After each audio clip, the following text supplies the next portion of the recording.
So ayan mga kakilat, no, konting paliwanag lang dito sa aking video na to.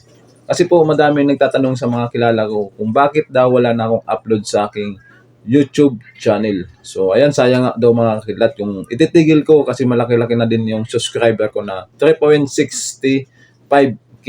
Ayan. So ito po yung masasabi ko dito mga kakilat. Kung bakit wala pa akong upload sa aking YouTube. Kasi po may na-review, reuse content pa ako sa isang nag-viral sa akin na umabot ng 400,000 views. Tapos overall, 10 million views. Ayan. So, yun po, may inantay lang po ako na re-apply for sa aking monetization para po ma-apply ko ulit yung aking YouTube channel. Sa February 7 pa yung schedule ko na maka-apply ako ulit sa aking YouTube channel para yung masasahod ko mga kilat, maklaim ko kasi po, napinding siya. Malaki pa yung revenue na nakuha ko kasi umabot pa siya ng $90. So sana po maaprubahan tayo. Pero kung hindi tayo maaprubahan na maka-reapply, so goodbye YouTube channel.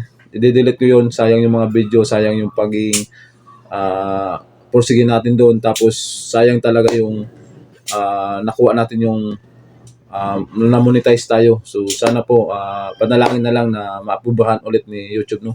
Kasi po mahirap talaga gumawa ng YouTube channel lalo na pag hindi tayo mga famous at hindi tayo sikat na tao. Kasi walang tumutulong sa atin kundi sarili lang natin mga kilat, no.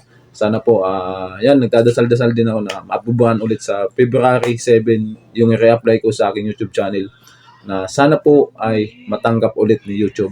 Kasi po mga kakilat, kung pupunta ka sa akin YouTube channel, mapapansin mo at makikita mo sa mga long video ko, kahit sa short video, wala talagang sign $US kasi tinanggal ni YouTube. Kumbaga, pinapalitan sa akin yung pangalan, tapos para hindi daw ma-detect, ayan, pinalitan ko naman yung pangalan ko. Ano nakapangalan po doon sa aking YouTube channel, The Reaction Videos. Kaya, babalik ko din yun yung Kuya Kidlat kasi mag-i-reply pa ako sa February 7 na sana po ma-aprobahan ulit na maka-upload ulit tayo sa aking YouTube channel, no. So sana po yan, panalangin ko na lang sa sarili ko na kasi mga kilat, mahirap gumawa ng video, mahirap mag-reaction, mahirap mag-content ng sarili mo na wala kang kasama.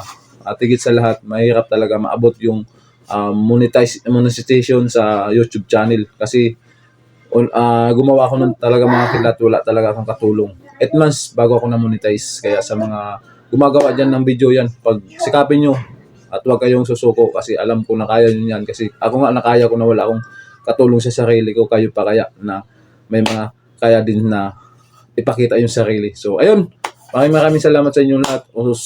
So kung bago ka lang sa aking FB page na Kuya Kidlat TV, yan, pakipalo naman. At siyempre, huwag natin kalimutan na manood ng kahit kunting oras lang para makuha natin yung watch hour, no.